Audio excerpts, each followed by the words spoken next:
This is Coogan Cassius for IFL TV in association with MTK Global. This is the first time we've ever done this. I'm joined by Frank Warren on Skype. How are you, Frank? I'm good, and we're innovative as usual. Another first for us. Absolutely. Frank, you seem to have frozen at the minute. I don't know why. I'm not moving. No, it's just an image. Is it? Well, what about now? I can see you and I can see me. Yeah, but I can just see you as a still. I can't see. That's it. We got it. There we go. Yeah, I'll just start that again. This is Coogan Cassius for IFL TV in association with MTK Global. Delighted to be joined for the first time ever on Skype, Mr. Frank Warren. How are you, Frank? I'm fine, Coogan. We're making history, you and I, today. Innovative as usual. Absolutely. I thought it was better than doing it on the phone. So, yeah. How have you been, Frank? How have you been keeping? Yeah, okay. Doing what you're supposed to be doing, staying in, except I go out for my exercise and doing all the things I said to you the last time we spoke. Nothing's changed. Finished Ozark. I've just finished Fowler. What am I on now? I'm about to start Devs. So that's where I'm on the box sets. I'm reading, listening to music, doing what everybody else is doing. Unfortunately, doing no business, though, because it's dead. Absolutely. Frank, let me ask you about Ozark. I've just finished it recently as well, the third season. What did you make of it? I thought it was excellent. It sets itself up for the next series, the ending. We don't want to spoil that for everybody who's not seen it. But I loved it. I loved it from the beginning. I love all those series. I mean, going back to, The Sopranos and The Wire from, watching The Wire on Fox when it first came out all those years ago. So I love all those series, all those, good quality box sets, I should say.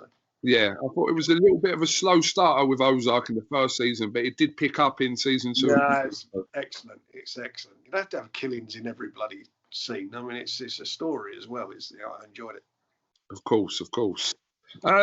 Frank, let's just kind of pick up on some of the boxing issues from the last couple of weeks since I last spoke to you. Obviously, there's no boxing, but there's never a shortage of boxing issues. Frank, the first thing I want to talk to you about is obviously Deontay Wilder made some comments recently about Tyson Fury, where he said that he doesn't see Tyson as the champion until they've had their third fight. What did you make of them comments, Frank? Well, just before I do answer that, I just want to start this off by saying that, myself and I'm sure everybody in boxing is sending their thoughts and best wishes to Anthony Yarde and his family at the moment for the two close losses that they had in their family. And in answer to that, it's just pathetic. I mean, to be even coming up with ridiculous excuses. Look, you get beat. And the best man, if anybody should be complaining, it should be Tyson Fury. After the first fight, he got robbed. That's the only debate in any of them. At those two fights, there's only one debate. How Tyson Fury got robbed. Second fight, he took him to school, beat him in every department. He outboxed him, he outgamed him, he outpunched him. It showed yet another side of his boxing skills, Tyson. And, he should just get on with it and move on. And if he wants the third fight, which we contracted to do, let's get it on and he can prove his point in the ring, which I don't think he will. But if he has got a point to prove, then fine. But before the fight, he never complained about any injuries. He said he trained really well for the fight. And I'm surprised at Deontay. So I've got a lot of time for him. Frank, all this talk of step-asides and, the possibility of this AJ Fury fight happening, that's not likely at all, is it? Well, it's not coming from us. It's been mentioned, but it's not coming from us because we've got a contractual commitment. Tyson is contractually committed to box a third fight, a rematch with Deontay. And that's it. And unless that takes place, nothing else matters. And that's what we're focused on. But to be quite honest, it's all moot at the moment. Who knows when we're going to get that on even this year? Because it's all about what goes on in Vegas. The fight has got to take place in the States. And obviously, it seemed Vegas would be the most appropriate place. And at the moment, boxing's banned there. And who knows when that ban's going to be lifted. And it's certainly not a fight that can go behind closed doors. I was going to ask about that, Frank. Is there any possibility that fight would happen behind closed doors, the third fight between Wilder and Fury? Impossible. Impossible. Not for the monies that the boxers want. It's an impossibility. So it's a case of that fight will be, ready when it's ready. I mean, we know that there are possibilities of shows, smaller shows, obviously going on behind closed doors, if that's the case. But something like that is not a possibility. No, absolutely not. It just is not financially viable for that to happen. So, as I say, that is the answer. Regarding other shows, yeah, of course. I mean, that's everybody's. Well, I say everybody. The people who can are working towards that. We're certainly, really looking at that when boxing. Hopefully, when this, when the government, give the green light to sporting events taking place, and there will all be, and all sporting events will take place behind closed doors. There's no doubt about that. And when they get the green light, then we've got to hit the ground running. Obviously, the last time I spoke to you, Frank, the board had only ruled out the shows, obviously, in April. That's now been extended to the month of May, obviously, but that was always expected, Frank. Well, no one said that they was going to be putting any shows on in May. I mean, they did done that, and they put another statement out. But let's just get it right. Nobody in their right mind, and certainly ourselves, want to be putting a strain on the NHS. I mean, nobody would want to be doing that. It's why would anyone do that? They're under tremendous pressure at the moment. And I noticed in the board statement they made reference to doctors and nurses being tired, and I'm sure they are. But let's get it right. If the government do lift the ban, then obviously they'll take all these things into consideration. They will know that there will be certain demands on the NHS to provide facilities for horse racing and football, rugby, whatever else takes place behind closed doors, including boxing. But being realistic about boxing, how many people are going to put events on behind closed doors? It's only people who've got TV deals, because you've got no revenue. You're not going to put a show on at York or anywhere else if you've got no TV and you haven't got and you're not allowed to sell tickets unless you're a philanthropist and you want to just give the boxers some work. So being realistic about it, it'd be probably Matchroom and ourselves, and maybe one other. I don't know if that'd be the case, but that would be, as I see, the two people in this country doing it. So that's not going to be a strain on doctors, because you're not going to be putting on events every day or twice a week or whatever. You're going to it'd probably be a weekly event at most. So if we were to do that, sorry, message come up on my screen. So if you were to do that, you would need obviously the doctors. And again, as far as doctors concerned, no doctor's going to make himself available for an event when the green light's available if he's tired or under pressure. He just would not do that. And as regarding the beds, any beds that it would take up, and no one wants to see any boxers wind up in a hospital. But statistically, I should think boxing takes up less medical NHS medical beds and so forth than probably any other sport. It's statistically. So I don't believe that's going to be a problem. And certainly you don't want to see that happen at all. But the objective here is it's only subject to the government giving it the green light, only subject to the NHS being able to help on this. And remember, we as promoters, we pay for the doctors. So I don't want to be under the illusions that the doctors who are at boxing shows are being paid for by the NHS. They're not. The promoters pay for them. The paramedics and the ambulances are paid for by the promoters. In the very rare case that a boxer will go to a hospital and obviously go to the nearest neurological unit, then obviously that would become under the NHS. But then boxers pay their various taxes and so forth and entitled to that service. But it's very, very rare that happens. So we want to hit the ground running. We hit the ground running for a number of reasons. One, we want to keep the relevance of boxing out there. If it's on TV, if it is behind closed doors like other sports, it needs to be there. It needs to be in the public eye. More importantly, some boxers are not in a position where they can pay their bills at the moment. We need to get those boxers working so that they can earn a living. And more importantly, in a far bigger range than boxing and sport and so forth, we need as quickly as we can to get this country back up and running. And we have to do that because unless there's income being paid, unless people are earning money, which means they pay their taxes, there won't be an NHS, because NHS is funded by the taxpayers' money. So we've got to get, we all want this pandemic, this epidemic we've got here. We all want that to end. Of course, everybody does. But we have to focus on, at some stage in the future, we have to be working. And at some stage in the future, the government will lift this ban. And at some stage in the future, they're going to allow events to take place, and we have to be ready to move. That's all I'm saying about this. That's where I'm at. And I was listening to Bunsey and Costello's podcast yesterday. All this overreacting and all this dramatisation. There's no dramatics. No one thinks this through sometimes. As I say, how many promoters are going to be able to promote behind closed doors to start with? Think sensibly about it. How many are going to be able to do it? They're not going to make money. By promoting behind closed doors doesn't mean you're going to make money. You're not making money, but you're providing work and you're keeping the sport going. And that's going to be a very, very small group of promoters, probably 2, maximum, as I said, 3, who will be out in a position to do that and deliver. And in the meantime, we've got, where we would do it. We if you remember, we did Total Combat a couple of years ago behind closed doors in a studio at BT, and it worked very well. You was there. Yeah, I was there. Very well. So we know logistically from a production side we can make it work. We then got to look at the other side of it, how we make sure that the participants, the cornermen, the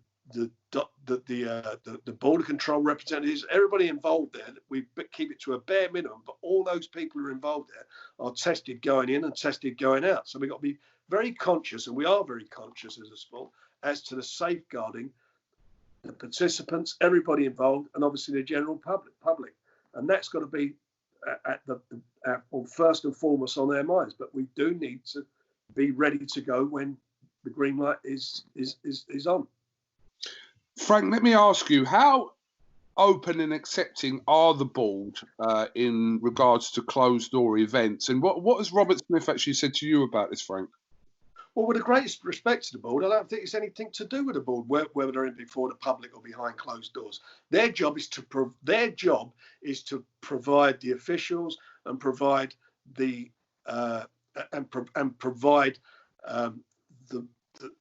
the medical side of it. In other words, appoint the doctors and so forth. Where it takes place in the conditions that this country is under at the moment is our problem. We're the ones who are putting the money up. The border control not putting the money up. Now, when you look at all the other sports, it's the governing bodies who negotiate on behalf of the petition, the people who are involved. For example, football, it'd be the Premier League or the Championship League. They do the negotiations with the respective TV companies and then distribute the money. We don't get no money from the board. It's our money. It's the promoters who put up the money, nobody else. So that's our choice. And more importantly, it's about people getting a living. It's about the boxers earning a living. That's what it's about. And everybody else earning a living in this, being able to pay some bills. As far as promoters and managers and seconds, and you think of all the other people involved in the sport, all of them are not getting paid at the moment, and they need to be paid. And so when it's safe, and that's the most important thing, when it's safe and the government says yes, then that's how it should be. And the board, I'm sure, will work with us and work collectively with us to ensure this happens. Who wants to be promoting behind closed doors? I don't. We need the revenue from our customers. We need to buy tickets. Nobody wants to be in this position. But you've got to make the best of a terrible situation, as far as our sport's concerned, to make it work and get it up and running. And as I say, most importantly, get the fighters some income, and more important, to keep the sport relevant. Frank, is it still too early to say what will happen with your show in July that was rescheduled, obviously, from April with Dubois and Joyce? It is, because, again, we're subject to government legislation. We don't know where we are at the moment. We are in a position that everybody's aware of, and we just take it on a daily basis from them. And whatever it is to be, it will be. If it's a go-ahead, it's a go-ahead. If it's not for any reason, then obviously we'll have to postpone it again. But I'm hoping that's not being the case. Let's hope that we can move forward with it. But whatever happens, we will respond to it. Just moving on, Frank, I'm sure you would have seen the comments much publicised from Devon Haney this week, or last week, rather. Frank, what did you make of those? No, I think they're you know, I've seen he's made apologies and so forth. They're totally inappropriate, aren't they? I mean, they're wrong. You know, it's dreadful. I can go back to the days when Alan Minter made some comments against Marvin Hagler. It's the same thing. It's no different. It's what it is, and I hate anything like that. You know, no white man or no black man's going to beat me. No white man's going to beat me. I like them to say no fighter's going to beat me. Why you got to distinguish of colour? That is absolutely not acceptable, and it's wrong. And I hope he pays the price. You know, if I can, there's certain fighters I know who if they'd have made those comments, they'd have been hauled all over the coals. Yeah, like you said, he has apologised since, and hopefully he's kind of realised about what he said and can move on from it. Well, realise how stupid he is. That's what he needs to do. Realise how stupid he was and how ignorant those type of remarks are. Have you spoken to Tyson Fury recently, Frank? I spoke to him yesterday. He's continued to do his daily fitness workouts with his family, and he was in as good spirits as you can be in at the moment.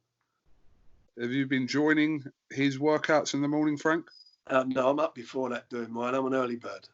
Sleep is for dreamers. Why don't you do one of those, Frank? Why don't you do one of these early mornings with Frank Warren and do a little workout? Listen, they'd be too early for everybody. They're all like you. Look at you this morning. I got you out of bed this morning again.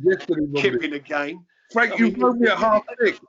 Yeah, well, then who's going to be up at 6:30 and we'll do one? But you know what it's like with you. Like I told you, dreamers, sleeping and dreaming.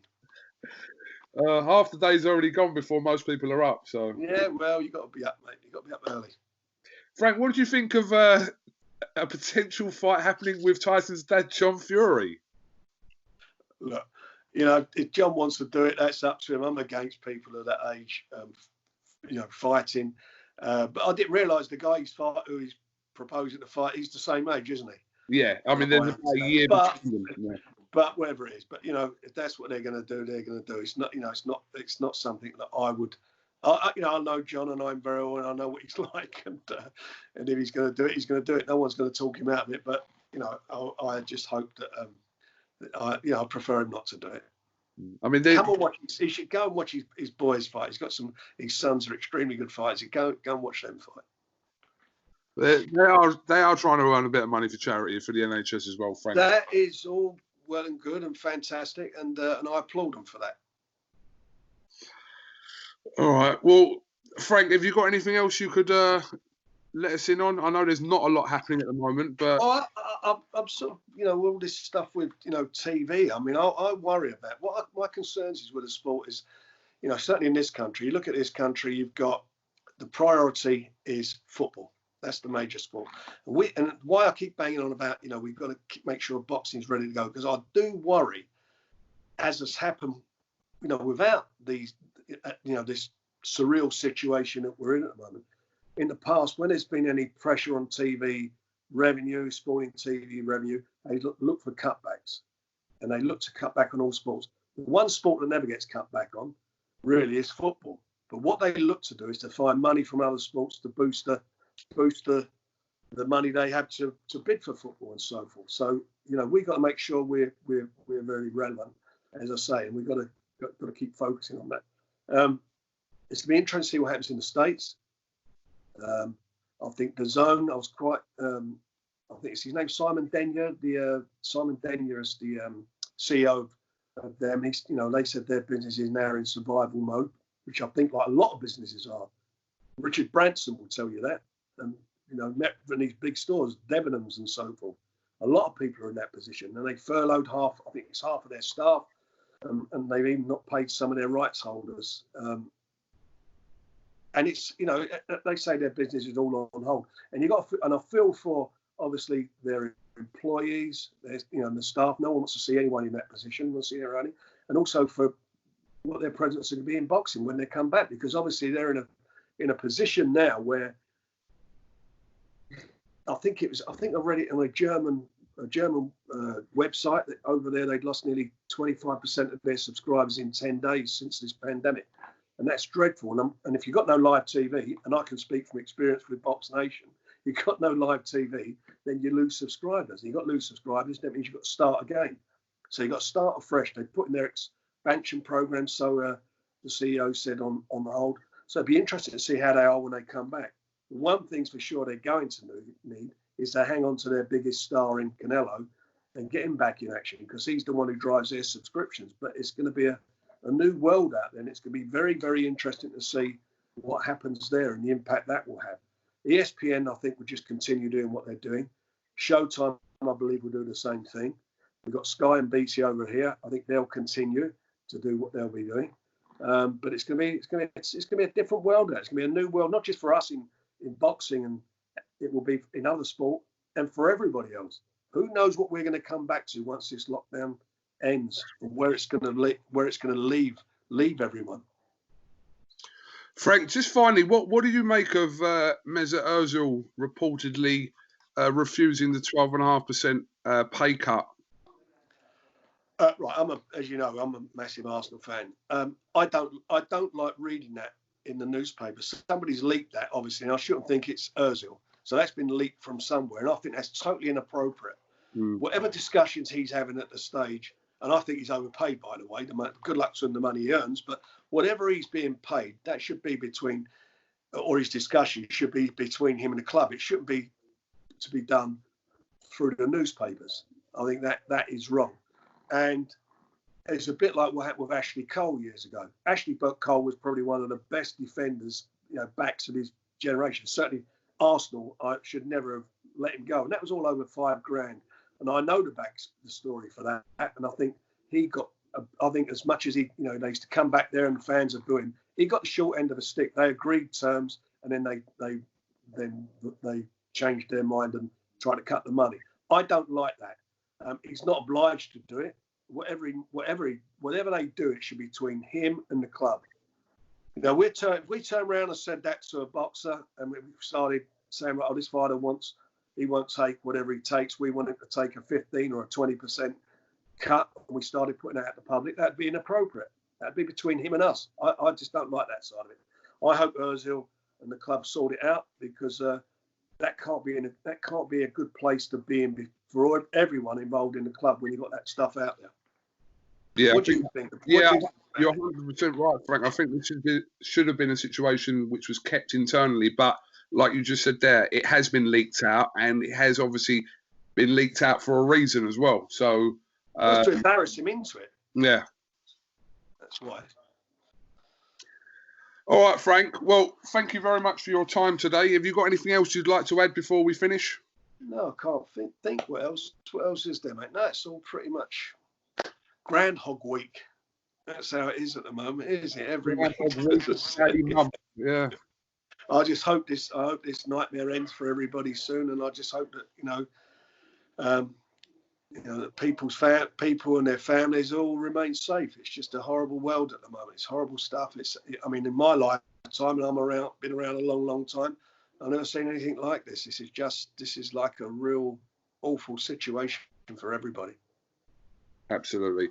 And just want to kind of echo your thoughts, Frank, on what you said at the start of this interview. Our condolences obviously go out to Anthony Yard for obviously losing his father and his grandmother within days. So our condolences go out to him.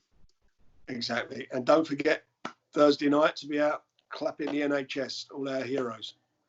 Absolutely. We gave in the war, the last war, they gave Malta the George Cross for their bravery, for the island, for its bravery, for all what it did, how it stood up to the onslaught from Germany and so forth in the Second World War. We should be giving the NHS a George Medal. That's what they for what they're doing. They're fighting a silent, unseen enemy, putting their lives on the line every day, and we need to get behind them and get out there and show some support to them. 100%. Frank Warren, thank you very much for talking to IFL TV, and hopefully we'll catch up with you again in the near distant future. We will, mate. Is that a pillar and a duvet in the back there? Are you going to go back to Kip now? I'm on the sofa, Frank. I'm on the sofa. Well, I see the cup of cocoa there as well. You're ready to go, aren't you? Thank you very much. You go and get some sleep, and I'll speak to you soon. I will do. Thank you. See you.